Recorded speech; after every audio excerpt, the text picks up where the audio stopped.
I remember feeling homesick for a place I'd never seen, which sounds ridiculous. I know. And for years, I assumed that that was just one of those strange things and ideas that kids usually come up with and eventually forget. The problem was, I never forgot, and that feeling had been following me across continents, countries, jobs, even different versions of my life. And maybe you felt something like that too. Anyway, it's been my birthday week, and a lot of you have been asking how someone born in Europe ended up living in Hawaii.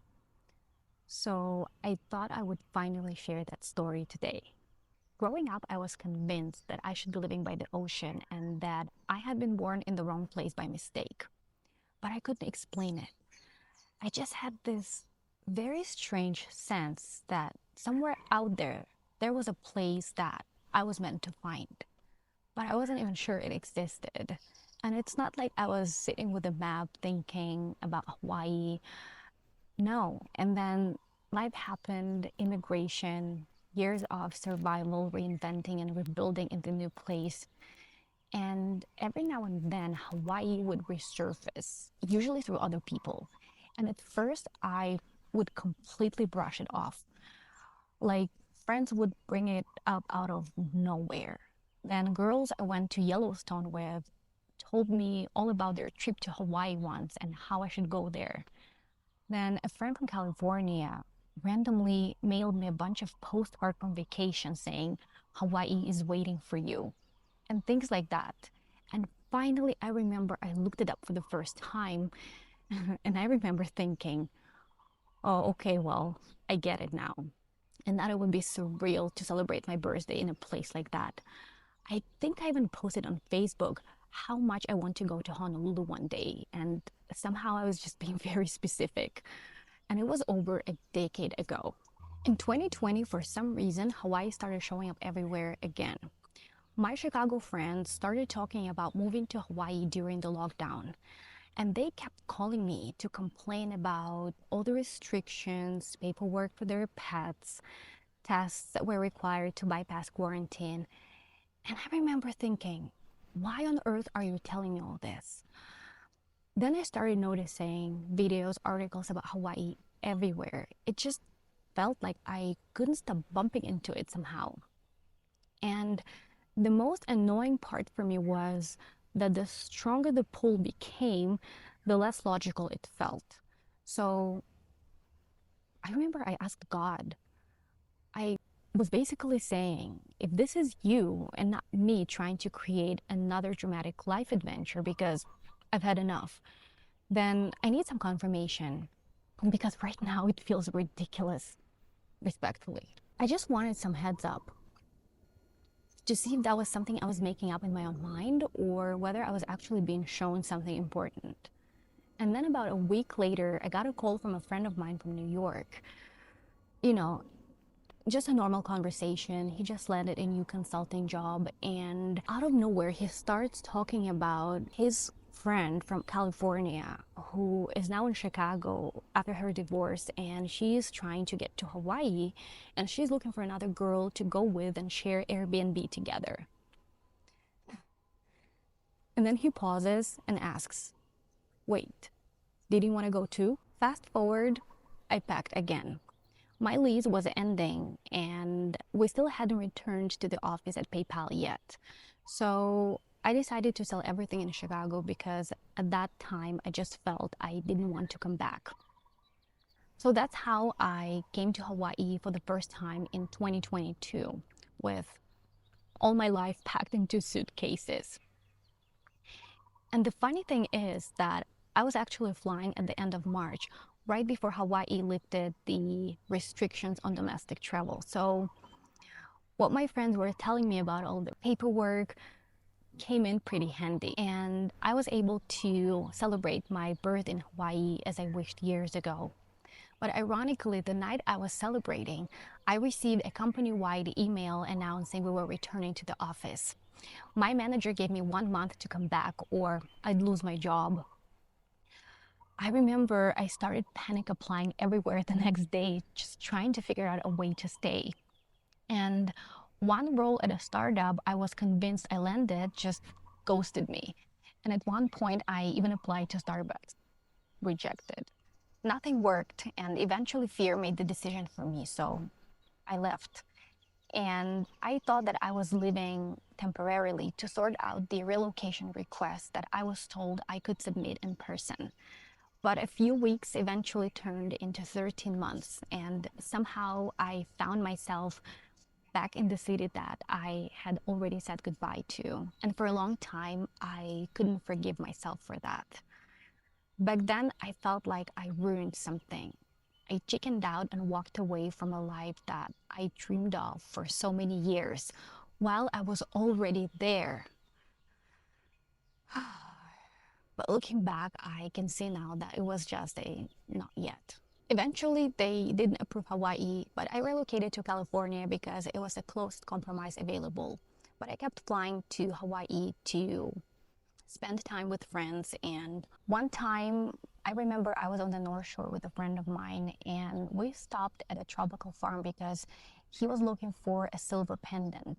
And there was a small jewelry area attached to it. And while he was shopping, I was apparently doing what I had been doing for years at this point, negotiating with my own life, dreading my flight back to California, thinking that this could have been my life right now if I hadn't panicked back then, that I wouldn't have to leave again. And I kept asking the same questions over and over again. Had I walked away from something that was truly meant for me, or was I creating meaning where there wasn't any? I remember standing there looking at the jewelry while mentally being completely somewhere else when my friend asked me to come up and help him choose between a few options he was looking at. And the owner, the local sweet lady, kept asking me if I wanted something as well. But I told her that I was just helping my friend choose. Finally, as he was paying, she suddenly picked up one of the bracelets, gently took my hand, and started putting it on. At first, I tried to resist, thinking maybe she misunderstood what I said. But once I realized she didn't, I tried to pay for it, but she refused. And as she was fastening it, she looked at me and said, "Kamaaina." And at that moment, my heart dropped. It landed far deeper than it should have. And I kept replaying that moment on the plane flying back to California.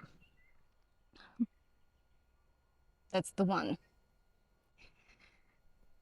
Because deep down, I knew that it wasn't really about the bracelet.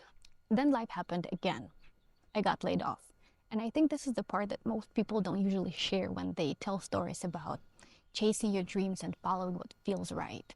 That sometimes after the leap comes exhaustion. And I was so tired of uncertainty, tired of moving, exhausted from trying to figure out what God wanted for me while also trying to survive. So at that point, I genuinely gave up on Hawaii because I was done. I stopped trying to make it happen, and I finally completely let it go. And then one day, completely out of the blue, my friend from Hawaii reached out. She recently separated from her partner, and she was trying to just juggle everything on her own, raising her 4-year-old son. And then she asked me how my job search was going and whether I was still thinking of moving to the island. And then she basically said, "Can you please come? I know it's probably not the right time, but I don't know what to do. I cannot find anyone to trust. Can you please help me and look after my son while I'm in the work calls, and I will pay you.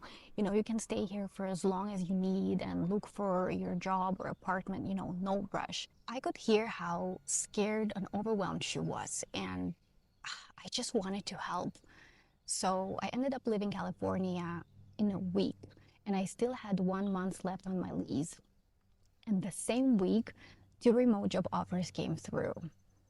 It's just so funny how life works sometimes, because after so much time of trying to force things, everything just happened by itself when the time was right. So that's how I ended up full-time in Hawaii in 2025. People frequently ask me what Hawaii changed for me, and I think it's a fair question because you take yourself with you wherever you go. So what changed for me was that I finally felt like I could just exhale a little bit. It made me feel excited about life again, more curious, open, present, willing to explore and stay connected to nature. But what changed me the most were the people here. I found that if you're open, kind, if you respect people here, their land, their traditions, culture, wildlife, that will be given back to you. When I just moved, I became really invested in the church community at first. Then I found my yoga studio. I started playing tennis again and just slowly started rebuilding my life here. And because I work remotely, I would frequently take my laptop to a coffee shop to get some work done and get out of the apartment for a few hours. And people started remembering me, not just my order, but my name, who I was, my story, owners waving from across the street, neighbors saying hi and asking how life is going, and actually staying to hear the answer, sharing their own stories. This is such a nice feeling. And I've come across a lot of conversations online and in person about how isolated people have become, how difficult genuine connection feels these days. But honestly, that has not been my experience here. But I don't want to romanticize it too much either, because I've learned that there are a lot of cultural tensions here tied to the history of Hawaii, and not everyone feeling the same way about newcomers. I also heard a lot of warnings about the west side, and people told me to be careful. But what I experienced here over and over again was kindness. I actually lived on the west side of the island for the first couple months. And one day I forgot my bag with my work laptop at McDonald's in Waianae. And by the time I realized it and I was already in my car trying to leave, I saw people running toward me trying to return it. They didn't have to do that, but they did. And actually, this saved me from so much trouble at work. I am so grateful. So I never felt mistreated or disrespected here. If anything, the most unwelcome I've ever felt was in Chicago, where I've lived for 7 years, and I have a story about that. I remember working in a small law office years ago. It was before I even transitioned into tech. At that time, I worked as a legal assistant. And one day, I drafted some subpoenas that needed to go out the same day. So I brought them for review to the main attorney, who was also the owner of the practice.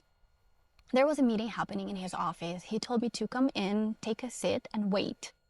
So they were discussing a medical malpractice case that I happened to be familiar with. And then the owner went around the room asking his attorneys what they thought about the case and how it would play out and why. And then he asked me, the immigrant girl bringing papers around the office. And I gave my honest opinion, which was completely different from what everyone else had said. And I remember one of the attorneys looked at me and said, "What do you understand, immigrant? Go back to your country." Which is always a very interesting strategy, especially after someone disagrees with you professionally. And the ironic part was that the owner paused and said, "I actually think I'm leaning the same direction, and I'm surprised that none of you thought about it." And then that attorney immediately tried to pass it off as a joke, and he even tried to awkwardly pat my shoulder. Eventually, the case ended up going the way I predicted. And I remember it was Friday when we found out. Everyone stayed for pizza that was ordered for the office. And I just left quietly for another interview with a well-known law firm downtown Chicago. And I got the offer. 2 weeks later, I was gone. You know, life has shown me that I can endure a lot of difficult things, but a lack of human decency has never been one of them. And I think that's why one of the reasons why Hawaii changed me is because I rarely feel the need to prove my humanity first here. People care more about your heart and who you really are. In about 2 years, no one ever randomly asked me, what are you doing here? Where is your accent from? Or no one told me to leave. And after spending so much of my life feeling like I always have to justify why I'm here, I didn't realize how much I needed that. So have I found the home I've been searching for? I think so, yes. But it turned out to be something completely different from what I expected. Because for many years, I thought that home here on Earth is a place, a pin on the map. Hawaii, Europe where I was born, or maybe some future destination that I haven't discovered yet. But then, after years of moving and searching, leaving, returning, starting over, I realized that home turned out to be much bigger than just a place. It turned out to be my relationship with myself and the one who created me. And for a long time, it didn't feel like home because I kept running from myself while also searching for something outside of me all the time. Looking back, I think my heart dropped back then at that farm because for a moment, I stopped feeling like I had to earn belonging. And I didn't realize how tired I was of carrying that for so many years. So, in a strange way, I think Hawaii became my version of the pyramids and the alchemist. The treasure wasn't physically there, but the journey was necessary because the person who began the journey wouldn't have recognized the treasure buried at home. And maybe that's the irony of being human. Sometimes we have to leave or lose something in order to be able to understand its true value, to recognize what was ours all along. So, was the search a mistake? I actually think it was exactly the point, because in the end, the journey mattered more than the destination. And I think many of us spend years believing that once we get there, then we'll finally feel happy and at peace, whether it's building a career, starting that business, finding a partner, moving to a dream place, or becoming the version of ourselves we always thought we were supposed to be. But sooner or later, many of us discovered that you always take yourself with you wherever you go. And it's not just the words, you actually start feeling what it means. If you're disconnected from yourself, then paradise won't feel like home. And when you start coming back home to yourself, then home can suddenly appear in places you never expected. So, what does it mean for me? Will I stay in Hawaii? Honestly, I don't know. Do I see myself growing old here? Actually, yes, I love it here. And despite what most people say about the island fever, I don't actually feel trapped on a rock in the middle of the ocean. If anything, I feel safely tucked away from the rest of the world with all its noise and what is happening there.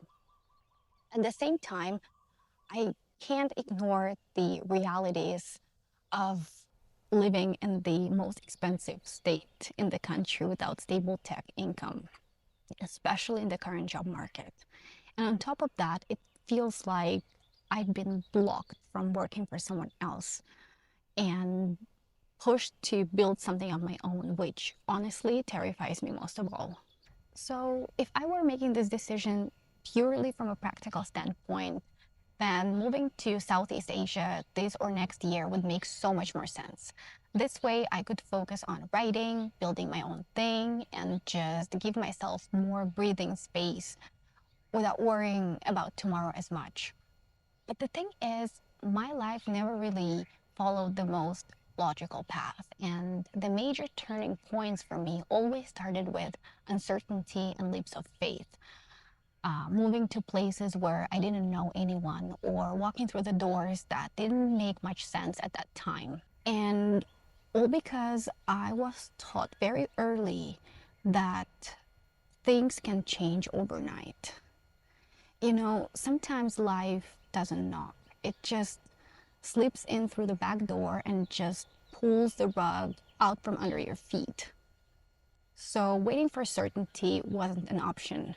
I had to learn very early how to act, adapt, how to rebuild, start over, and just figure things out on the go. How to survive by always being prepared, having a plan B, plan C, just some kind of an exit strategy, just in case. Now I can see that a lot of what felt and looked like chaos was actually moving me somewhere. And sometimes I followed willingly, but other times I resisted, I argued, I dragged my feet, I showed my attitude and told God that I'm not the right person for this. And still somehow I usually ended up where I needed to be. But this season, God has been surprisingly quiet. I keep asking how long I'm supposed to stay here. Is there anything else I need to do to serve in any way? And this silence is so uncomfortable. Maybe because part of me still believes that only if I think hard enough, plan well enough, find a solution fast enough, or just force things my way, then I would be able to escape uncertainty altogether. You see, problem solving has been my default mode for so many years. I even built an entire career around that. I got so used to always trying to make things happen, trying to change the situation for the better. And ironically, it sometimes led to me creating more work for myself and watching God slowly guide me out of something that He never asked me to build or initiate in the first place. So maybe this season is about learning how to sit still in not yet without immediately building a backup life. I'm so good at this. The second part. And if you're in your own version of not yet, you probably know how uncomfortable that place can be and how easy it is to start assuming that you've been forgotten and feel tempted to just force an answer so not knowing can finally end. So maybe the lesson now isn't another leap of faith.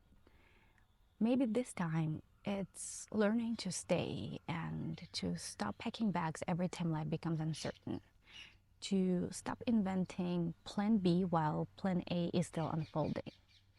So I genuinely don't know what happens next. I feel there are still parts of life that are unfolding in ways I don't fully understand yet. And that's okay. But what I do know is this: coming here changed me. This place gave me enough safety to stop hiding and remember who I really am, to start creating, to write, share my story, and use my voice. And for that, I will always be grateful. So, whatever happens next, I think Hawaii gave me exactly what I needed for this chapter of my life.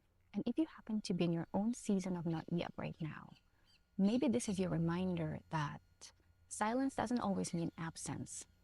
And I hope that you remember that not seeing the next step does not necessarily mean that you're lost. Sometimes things are still unfolding and the path ahead is still being revealed. So maybe faith isn't having the courage to jump. Maybe sometimes faith is having the courage to stay still until it's time to move.